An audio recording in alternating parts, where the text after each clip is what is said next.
Hi everyone, my name's Gravy and welcome to my review of episode 8 of the HBO Max series, The Last of Us.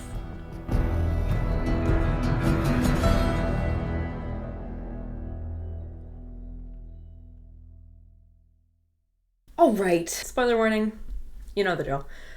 You haven't seen the rest of the episodes, you haven't played the game, you want to watch the rest of the episodes and also play the game. Don't watch this. Move on to another review of an episode you have watched. There's a lot of content on here. Go for it. One, I know we have a question about the glasses. They're not mine, but I thought they made me look smart and cute for this review, so now I feel all sophisticated. Okay, getting onto it. We open up with a man reading the Bible. The Bible. It's this creepy guy with glasses. He's creepy. I don't know what to tell you. He's very creepy. There's a banner that says, "When we are in need, he shall provide." There's a girl crying at a table while he's reading from the Bible. She asks the creepy guy, when are they going to bury her dad? So she has a dead dad. Why she's crying. Creepy guy says the ground is too cold to bury him now, so they're not going to bury him right now. Creepy guy is now talking, and his name is David.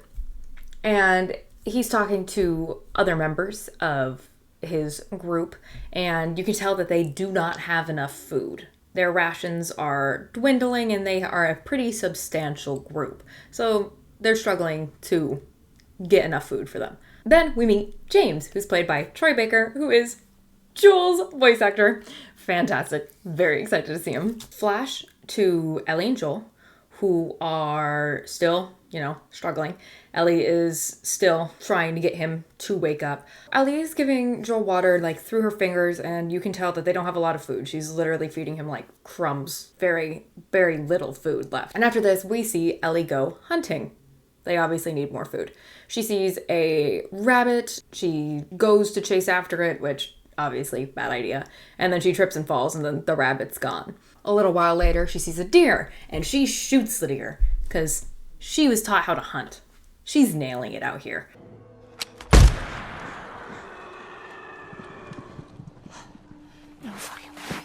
We cut to the deer on the ground, and David and James from earlier saying they're going to take her freaking deer.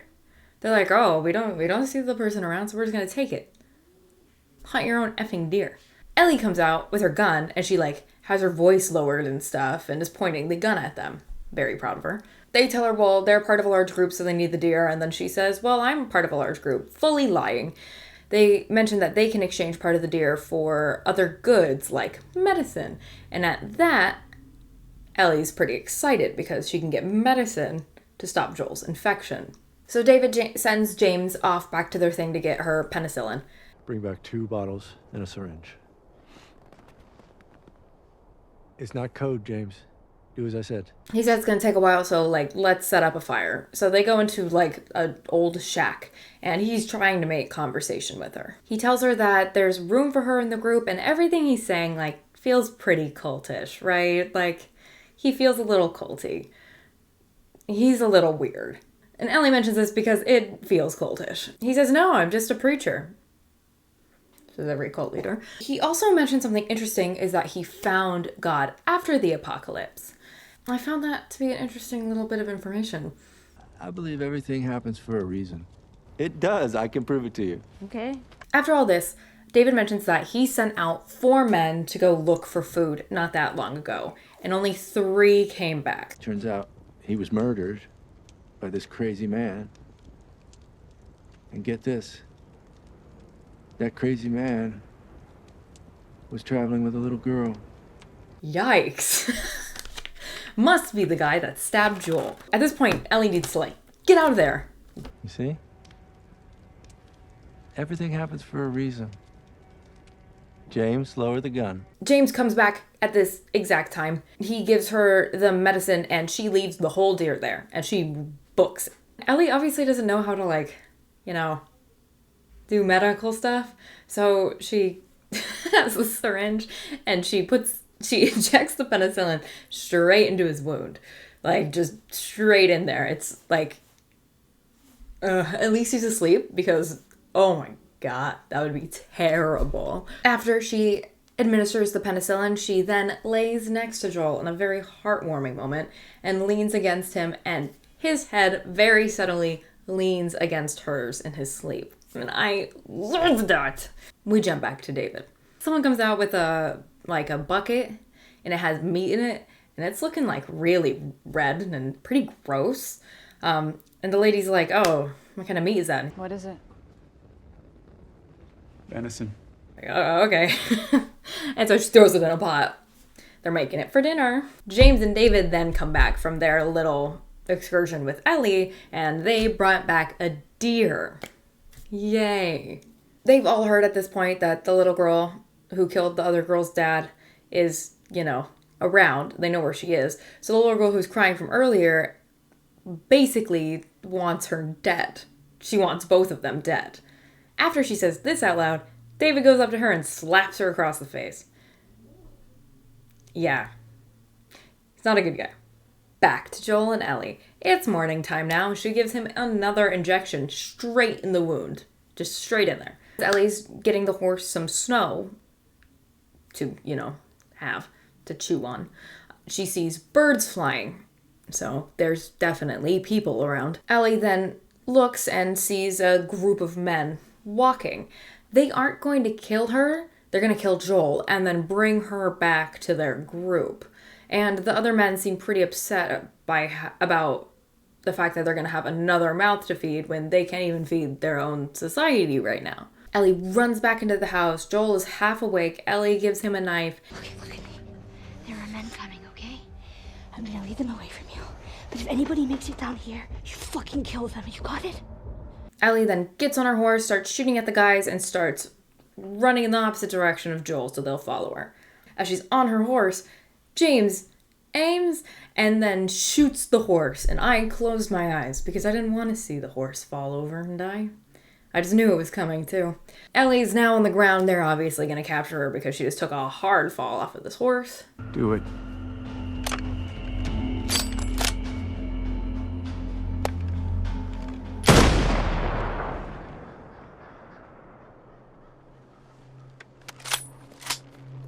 David and James take Ellie, and then the rest of the men are now going door to door looking for Joel. One of the men then ends up in Joel's house, and he even goes down to the basement, and you can see the mattress with the blood stain on it. But then Joel gets the upper hand. He gets him.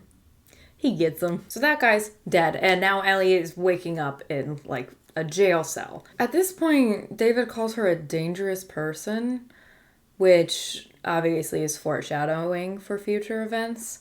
Pretty interesting. This theme of Ellie being violent has played a lot into the season, and I think them explicitly mentioning it is super interesting. Joel is then basically taking the men out one by one and is now torturing them to get info on Ellie and where she's been taken. He does the same better be the same spot thing that he did back in episode 6. He does that same technique of better be the same spot that your partner said. Otherwise something's gonna happen. The guy is completely tied up and Joel, just almost popped his kneecap off. So he has to use the knife to point to where the locations are, where they are and where Ellie is. He then kills the guy after he gives him the info. The guy on the ground's like, "I'm not gonna talk." And then Joel's like, "It's okay. No. I believe him." No. I'm like, yeah, you do. Go get her. Go get Ellie. And then he kills that guy. Obviously. Back to Ellie. This feels, whenever I say it, it feels very action sequence, but 100% it just cuts to them. But I like to think of jump cut, Ellie. She's in her cell. She sees a chopped ear under the table. A chopped off human ear under the table. That's really gross. She makes the conclusion that they are definitely eating people. They are eating their dead. They don't have enough food, so any dead body, they just eat them. Not everyone knows. Some of them really do think it's deer meat. That's so gross. It's so gross. David here mentioned something about Ellie having a violent heart. Once again, playing on the theme that there is a bit of violence within Ellie, just as a person. And obviously, this is going to play way more of a role in season 2. He then starts talking about how he was saved by cordyceps and that cordyceps is love and all this stuff. And it's really gross. He's like a very typical cult leader, and that he's like, oh yeah, I'm a big Christian man. And then he like kind of thinks of cordyceps as God.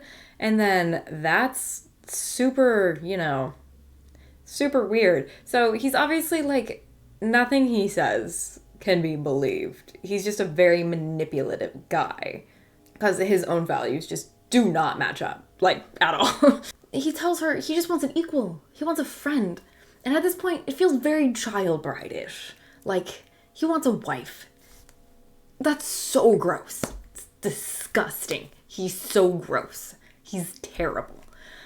He's so bad. Because he basically is like, oh, I want you to lead with me. Ew. He, like, she has her hands on the bars, and then he puts his hand on top of hers, and Ellie's like, oh. So she puts her hand on top of his, and then she breaks his finger. As she should. He smashes her head against the bars and, says he's gonna chop her up into bits. But before that, Ellie does scream tell them that Ellie is the name of the girl who, like, took them down, basically. And she's screaming. She does such a good job. Bella Ramsey does such a good job in this episode. She's so good. Jump back to Joel trying to find Ellie, and he just looks exhausted. Like, the bags under his eyes are bad. He looks tired. He looks old. He is just running on adrenaline at this point. He then follows a blood trail, another one, and goes into a door where he finds Ellie's backpack and their dead horse. Oh, and also the 3 dead bodies hanging from the ceiling upside down with no hands. So yeah, gross. He obviously knows the danger of the situation now. Back to Ellie, where David and James come back into the room, and then they put her on the chopping block, the butcher table. And she's yelling, and she bites David as they're putting her on the table. And then all of a sudden she screams, I'm infected. Good plan. He puts the cleaver down right next to her head, and they check her arm, and they see it's infected.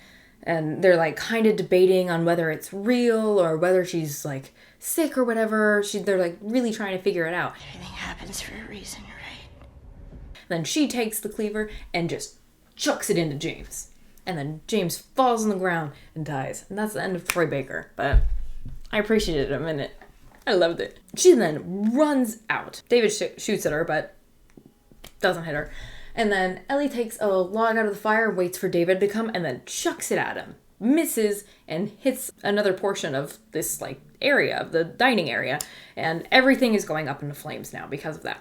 Ellie's hiding. She goes into the kitchen, finds a knife. All the while, like, David's walking around going like, Ellie. Creepy. Creepy as hell. So creepy. She runs out of hiding, stabs David in the stomach. He kicks her and then, like, pins her down on the ground. He doesn't have his butcher knife anymore. It's behind Ellie's head. He's, like, pinning her down to the ground, and he's just super gross. Don't be afraid. There's no fear in love. It's like, it's really scary. And then Ellie's, like, reaching up to get the butcher knife, and then she grabs it and stabs him. And then she gets on top of him and just goes off. She stabs him for, like, a solid 30 seconds to a minute, just going off. And I think that is so powerful because it just shows all of this anger because of all of this crap she's been through at the age of 14. And now she's just unleashing it on this really just terrible man. I just think it shows just her anger. It's just such a good scene. It's so good. She runs out. She has blood all over her. And she's crying, and then Joel comes up and hugs her from behind, and she's freaking out because she doesn't know who it is. She turns around, and it's him, and then she just hugs him. And then he says, "It's okay, baby girl." It's okay, baby girl. Come on, baby girl. Come on, baby girl. I gotta get you up. Come on. I got you. I got you.